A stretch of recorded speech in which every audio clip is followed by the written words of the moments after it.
Le bruit de la ville.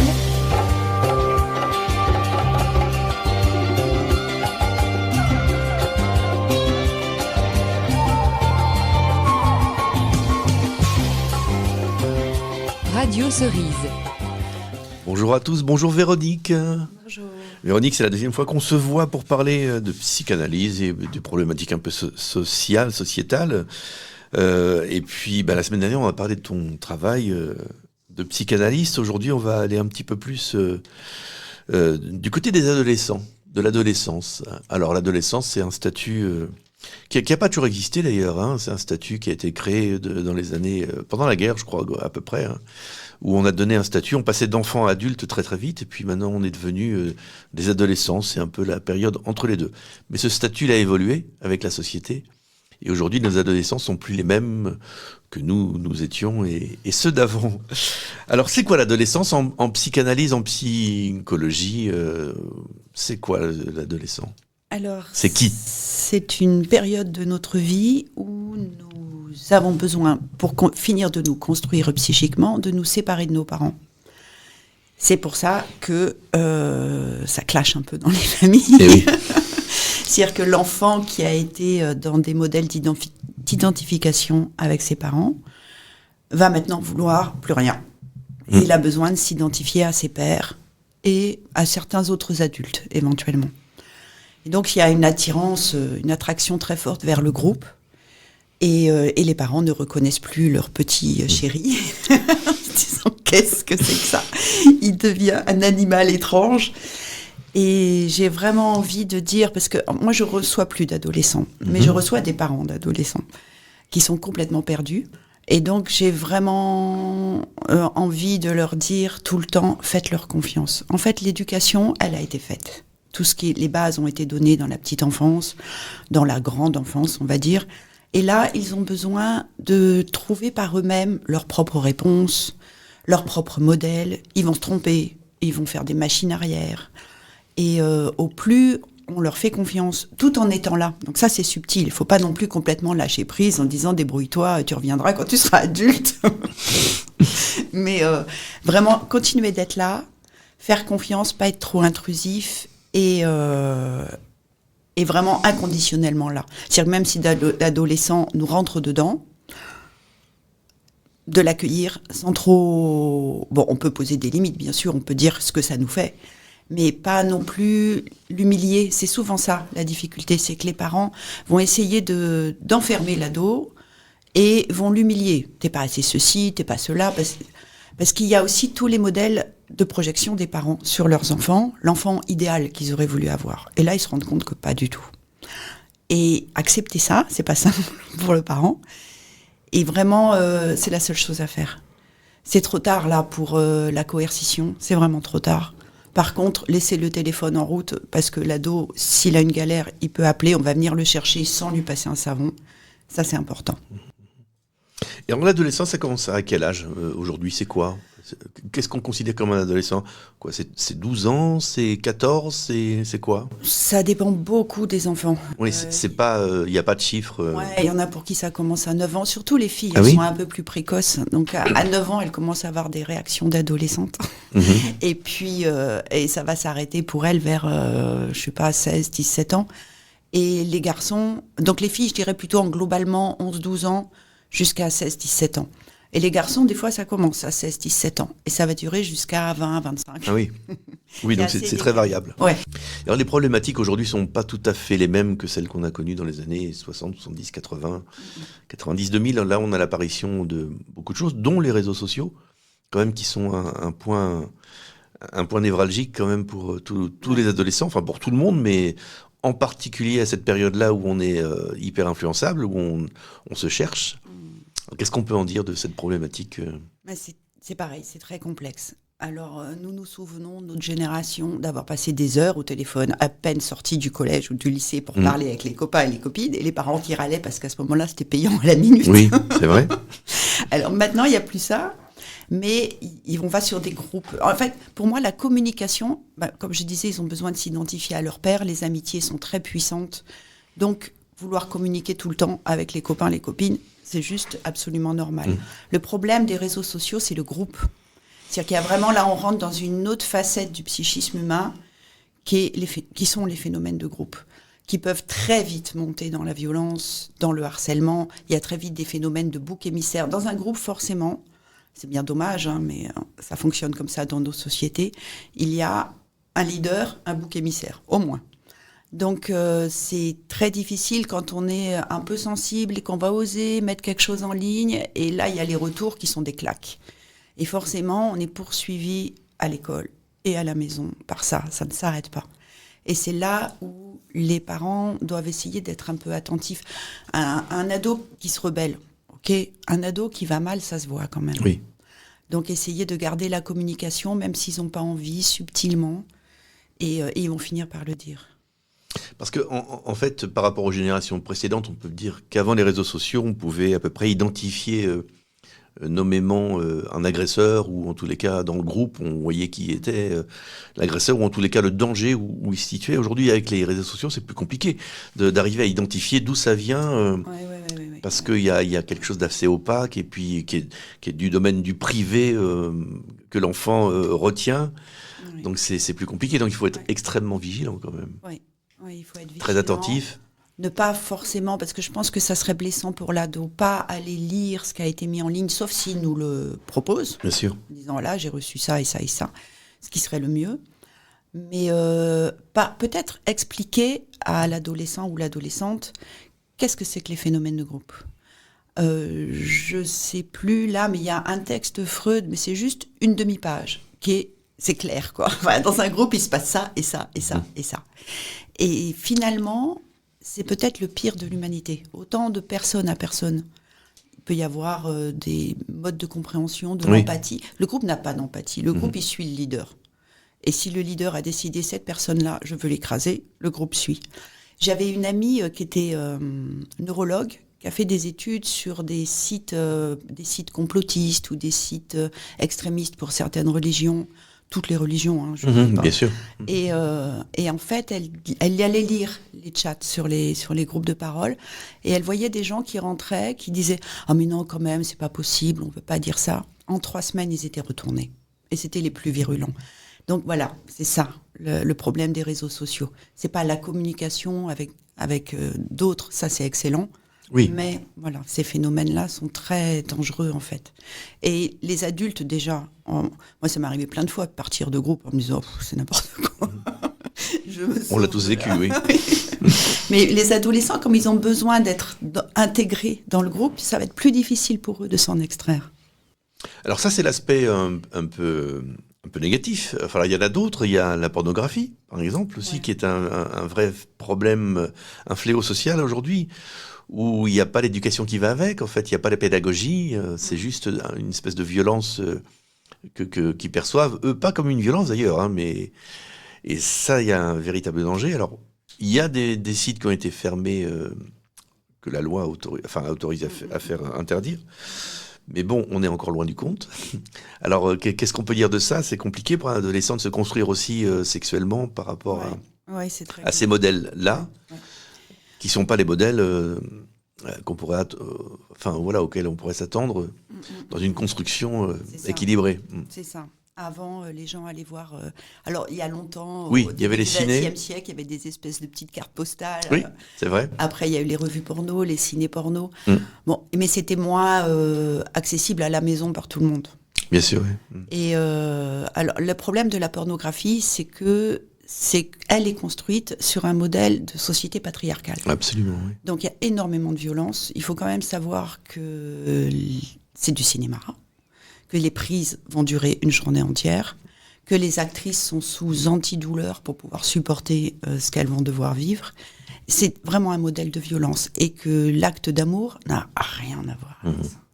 Et vraiment, il y a quelque chose à déconstruire, parce que il y a un moment, j'ai pris conscience, je me suis dit, mais si le modèle de notre société, de la sexualité, c'est ça, ça veut dire que la société déraille. Où est la place des femmes dans la société ? Oui, il y a une époque où on essaie justement de démonter tout ce qui est féminicide, etc., enfin violence contre les femmes, alors que là, on est en plein dedans. Complètement. Et les jeunes filles s'y conforment, parce que justement, elles ont besoin de se sentir valorisées, de se sentir mieux que les copines. Donc elles vont accepter des choses qui sont inacceptables parce que, soi-disant, c'est comme ça. Et ça fait vraiment une construction de la sexualité qui, après, peut être très longue à rééquilibrer pour que la compagne, dans l'acte sexuel, puisse trouver sa place. Oui.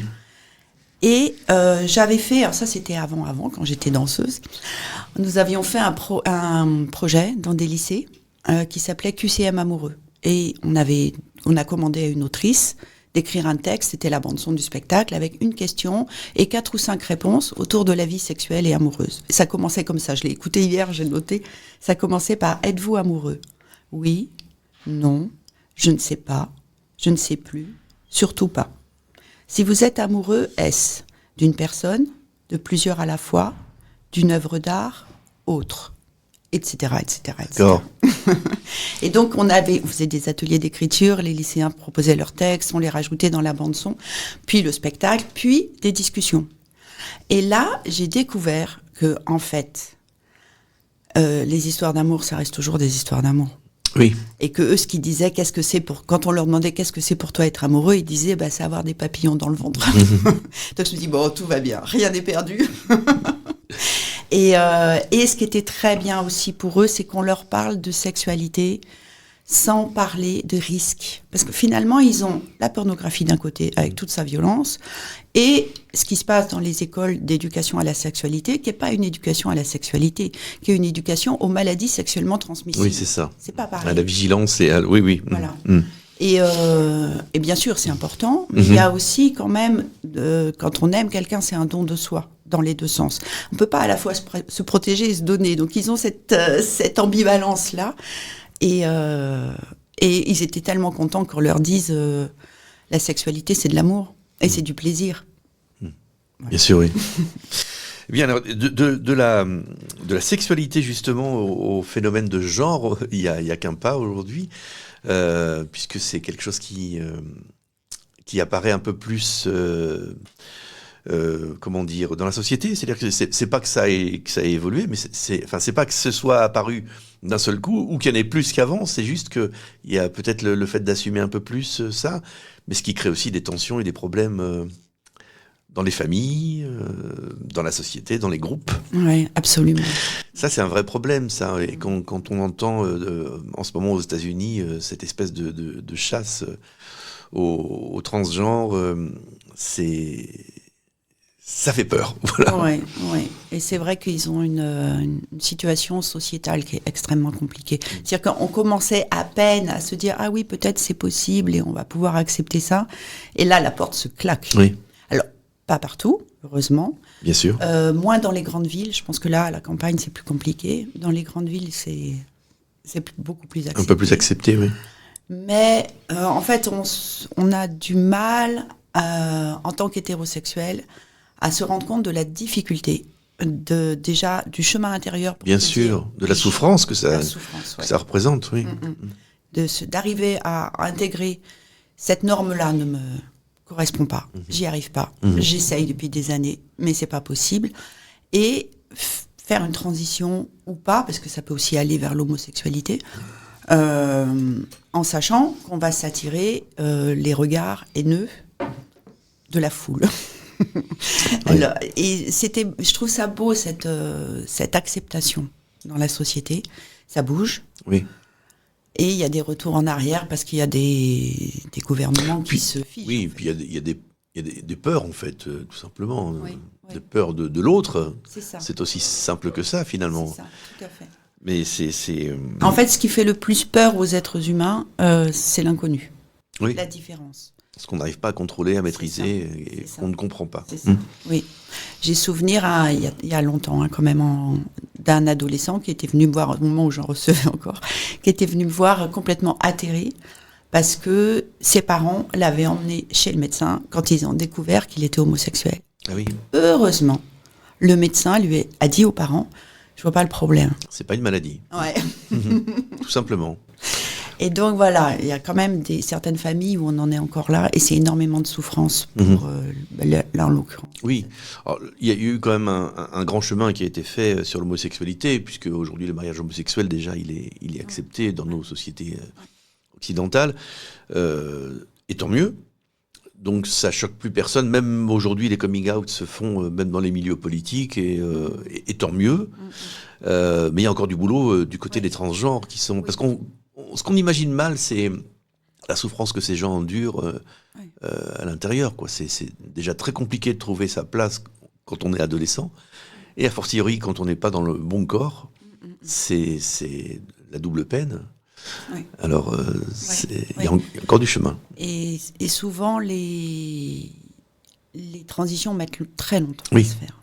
Et il y a toute l'ambiguïté sur est-ce que je le fais ou pas. C'est quand même des chirurgies qui sont très intrusives, des démarches administratives qui sont hyper pénibles. Et il y a beaucoup de personnes qui tâtonnent, en fait. Et qui, je le fais pas. Bien et sûr. En même temps, si je le fais pas, c'est une énorme souffrance.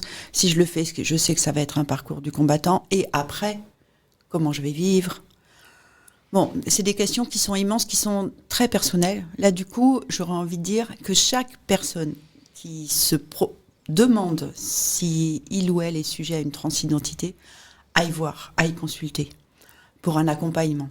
Un accompagnement qui soit pas... parce que souvent, il y a un accompagnement psy qui est dans le cadre du processus médical, avec les hormones, les opérations.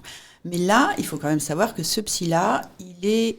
Forcément, sa pensée est induite par la médicalisation. Oui. Il fait partie du processus. Donc, aller voir un psy extérieur pour aider à traverser ça. Et aussi pour, avant... Est-ce que c'est vraiment une transidentité ? Parce qu'il y a aussi, justement, dans tous les questionnements, les errances des ados qui se disent « je vais mal à cause de ça ». Or, c'était pas ça le problème. Et là, une fois qu'on a fait tout le chemin, et c'est vrai que j'ai entendu des gens comme ça, qui ont fait toute la transition et qui se disent « mais en fait, je me suis plantée, c'était pas ça le problème. Je vais toujours aussi mal ». Donc voilà. Et effectivement, et en fait, ce qu'il faudrait dire aussi, peut-être aux gens qui nous écoutent, c'est que ces phénomènes-là ont toujours existé, que c'est pas apparu d'un seul coup, la transidentité et la problématique de se trouver dans le corps qui correspond pas, sauf que c'était c'était caché, c'était pas assumé, et c'était pas assumable non plus, parce que c'était souvent puni aussi par la loi. Donc voilà, quand vous croisez des gens qui ont cette problématique-là, ne pensez pas qu'ils ont été atteints d'un virus d'un seul coup. Ce sont des gens comme vous et moi, mais qui ont juste un problème d'identification à leur sexualité, à leur sexe. Et alors maintenant, je voudrais qu'on parle des autres problématiques qu'on rencontre chez les adolescents, ceux qui sont HPI, ceux qui sont TDAH, ceux qui sont praxiques, dyslexiques, et j'en passe et des meilleurs. Alors c'est quoi ça ? C'est juste des appellations nouvelles, c'est pas des phénomènes nouveaux. Non, c'est juste une manière d'identifier aujourd'hui c'est ça. Et de mettre des noms sur des problématiques qui ont toujours existé. C'est ça, Véronique ? Tout à fait. Qui ont peut-être tendance à s'accentuer, je sais pas. C'est difficile de savoir, parce que maintenant c'est diagnostiqué. Oui. Donc on se dit, il y en a beaucoup. Est-ce qu'il y en a plus qu'avant ou pas ? C'est un peu délicat. J'aurais tendance à dire oui, il y en a plus qu'avant. Quand j'entends parler des amis qui sont professeurs, je me dis, waouh, ils ont des classes, c'est tellement compliqué. Et de mon point de vue, c'est beaucoup lié, je suis désolée de dire ça pour les ados qui vont écouter, c'est beaucoup lié aux écrans. Et c'est pas... Forcément, les écrans, quand on est adolescent, c'est les écrans dans la petite enfance. Oui. Le petit enfant, pour se construire, il a besoin de se confronter à la réalité, au concret. Il a besoin de faire des constructions avec des vrais objets en bois, avec aller dans la colline, fabriquer des cabanes. Si on fait tout virtuellement, on se déconnecte de soi. En fait, il y a une partie de notre psychisme qui se construit pas bien. Et ça, c'est vraiment important. Donc, effectivement, il y a des jeux qui sont très bien fait. Je dis pas qu'il faut complètement les supprimer parce que c'est un plus, mais il faut pas que ça devienne un tout. C'est un plus. Et pour les ados, c'est un peu pareil avec les jeux vidéo. Un ado qui va mal, il va se retirer dans son monde virtuel de jeux vidéo où là, il a le pouvoir. Il n'y a plus de problème de relation. Donc c'est pareil, là aussi pour les parents, il faut un peu avoir les antennes sorties. Et aussi, j'ai envie de dire, je déraille un peu sur les jeux vidéo, mais je reviendrai au trouble 10. Bien sûr, oui. Tout dépend quel jeu. C'est-à-dire que si c'est un jeu où c'est de la pure violence, il faut tirer sur tout ce qui bouge et qu'il n'y a pas de construction, ne serait-ce que d'un univers, c'est grave. C'est dangereux, oui. C'est dangereux, voilà. Si c'est un jeu, il y a des jeux qui sont extrêmement bien faits, qui sont très intelligents et qui finalement sont beaucoup plus intéressants que nous, adolescents, quand on passait des heures devant la télé passif. Bah, au moins, c'est actif, on construit quelque chose, il y a un raisonnement en une réflexion. Voilà, c'est vrai. On apprend l'anglais.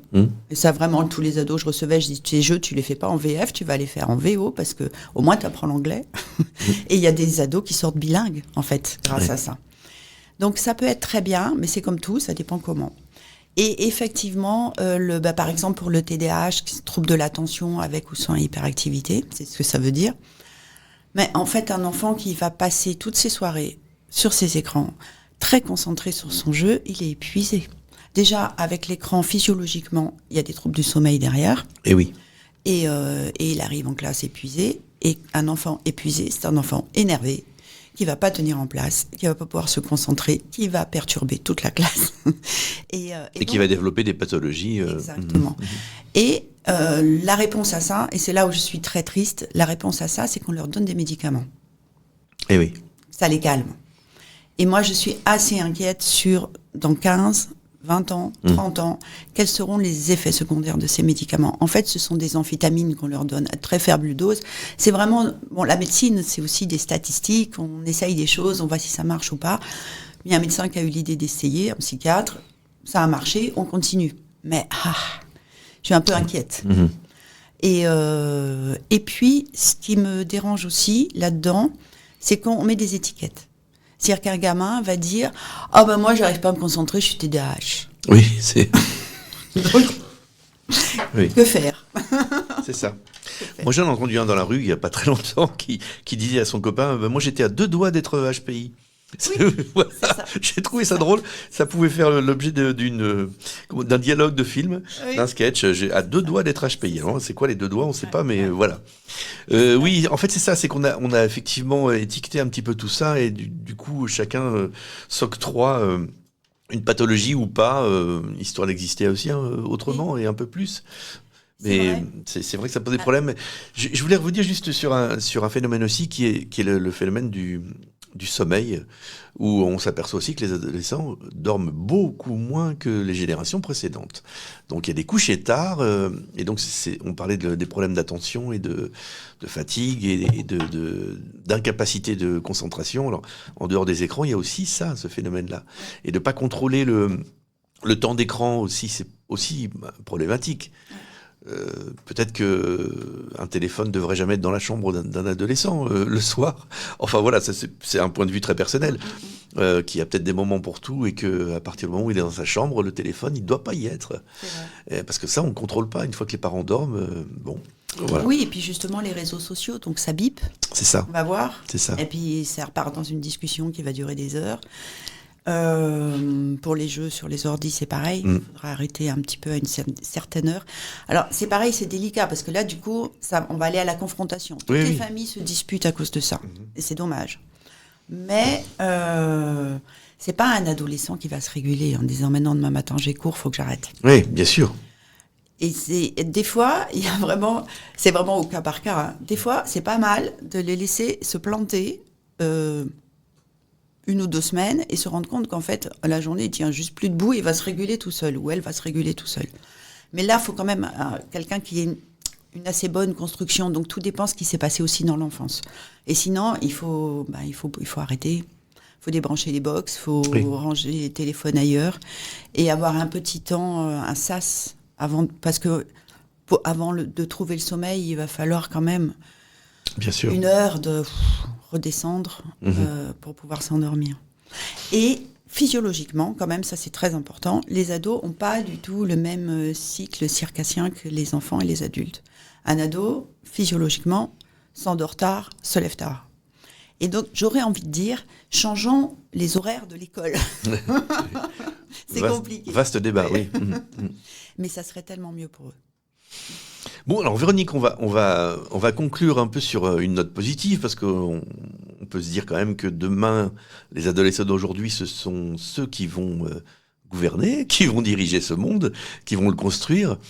Je pense qu'on peut rester positif. Ils sont peut-être pas perdus quand même. Non, ils sont dans un monde qui est difficile. avec justement, comme on a dit, les technologies qui augmentent tous les phénomènes de groupe. Une fois, il y a une adolescente qui m'avait dit, elle était au collège, elle me dit, mais en fait, le collège, c'est comme la société, mais en pire. Ah oui. Parce que c'est vraiment un âge où tout est exacerbé. Donc les méchants sont très très très méchants, les gentils sont très très très gentils, les autres au milieu se débrouillent comme ils peuvent. Les profs sont pas forcément des modèles identificatoires parce que c'est dur. Oui. Donc ils sont usés, Oui. ça tire un peu pour eux. Et les ados, ils ont besoin d'avoir en face d'eux des adultes enthousiastes, passionnés, pour avoir envie de rentrer dans la société. Donc ça, c'est compliqué. Et pourquoi je disais ça ? Eh oui, et quand même, ils sont géniaux. Oui. J'ai personnellement énormément appris des ados que j'ai reçus, de mes enfants quand ils étaient adolescents, des copains et des copines de mes enfants quand ils étaient adolescents, parce qu'ils ont une pertinence sur le monde.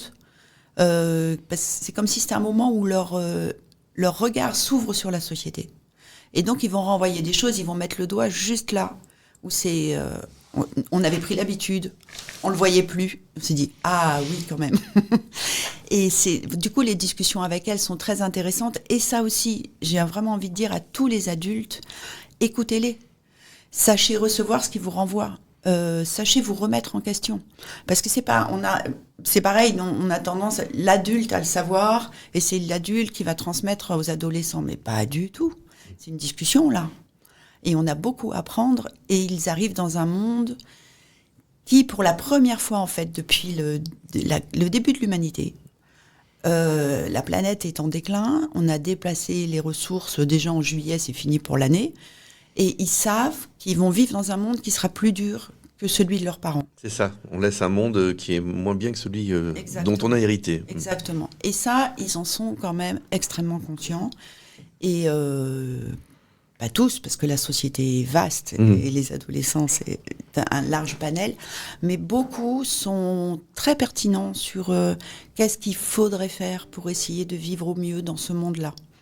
Et jusqu'à la fin du monde, en fait, en quelque sorte, il y a quand même cette notion-là qui n'était pas du tout présente pour nous quand on était adolescents. Et ben alors on va leur faire confiance, c'est ce qu'il faut faire, hein. On fait confiance à nos adolescents. On a fait un petit peu le tour de la question assez rapidement, mais quand même sur ce qu'était l'adolescence et sur ceux d'aujourd'hui, parions que les adultes de demain seront beaucoup plus sages que nous on l'a été alors. J'espère, je le souhaite et je le pense. Eh bien merci Véronique, on se voit très bientôt pour parler encore d'un autre sujet. À bientôt.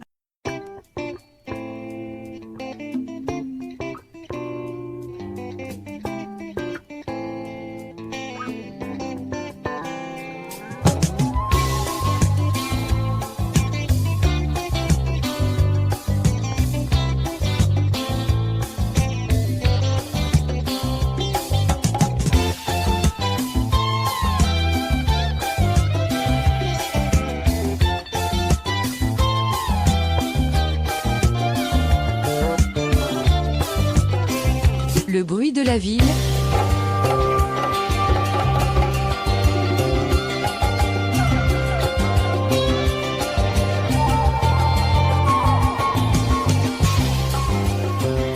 Radio Cerise.